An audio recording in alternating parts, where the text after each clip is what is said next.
Hey guys, what's up? It's Rygar the Destroyer, and today we're going to be taking a look at Kylo Ren from the Walmart exclusive line of Star Wars 3 3/4 inch action figures.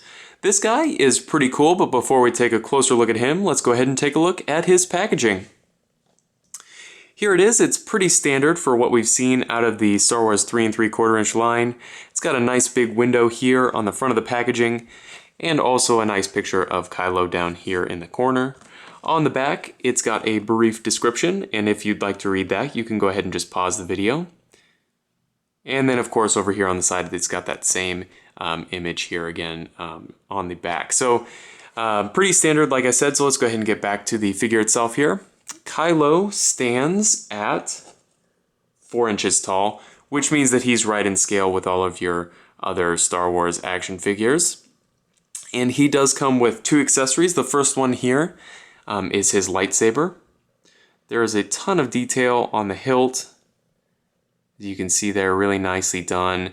And then, of course, the blades are a nice translucent plastic. They're not so clear, though, that it's like see-through. They're kind of cloudy, which is kind of nice. I think it fits the aesthetic of his lightsaber. So his other accessory is the unignited hilt of his lightsaber, which again is really nice. So as far as the figure itself goes, the articulation is pretty good, and I do have some problem with the soft goods. I don't think they look the greatest. I'm not a fan of soft goods on a figure of this size, and you can see underneath what they did with the vinyl, and I think that this looks a lot better. So I wish that they had not done this detail of his second skirt underneath and then just done the entire skirt out of vinyl. That's my personal opinion. I think that that looks better because you can get some sculpted detail like you've got here on the on it. So as far as articulation goes, he's got a ball peg in the head, and the entire head and cloak is one piece, so you don't get a ton of range of motion out of it. There is just enough to do some posing though, which I'm okay with because I think that the way they sculpted his cloak looks really nice. He has ball hinge shoulders that do swivel 360, so that's really nice.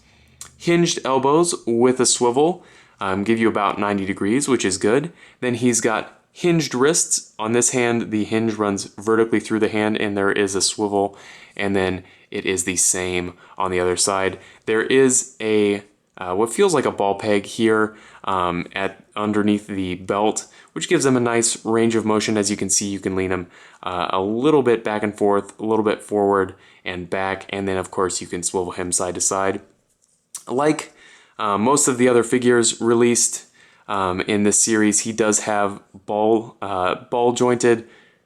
hinged, excuse me, or wide jointed hips, which I typically don't like unless there's a thigh swivel, which this action figure doesn't have.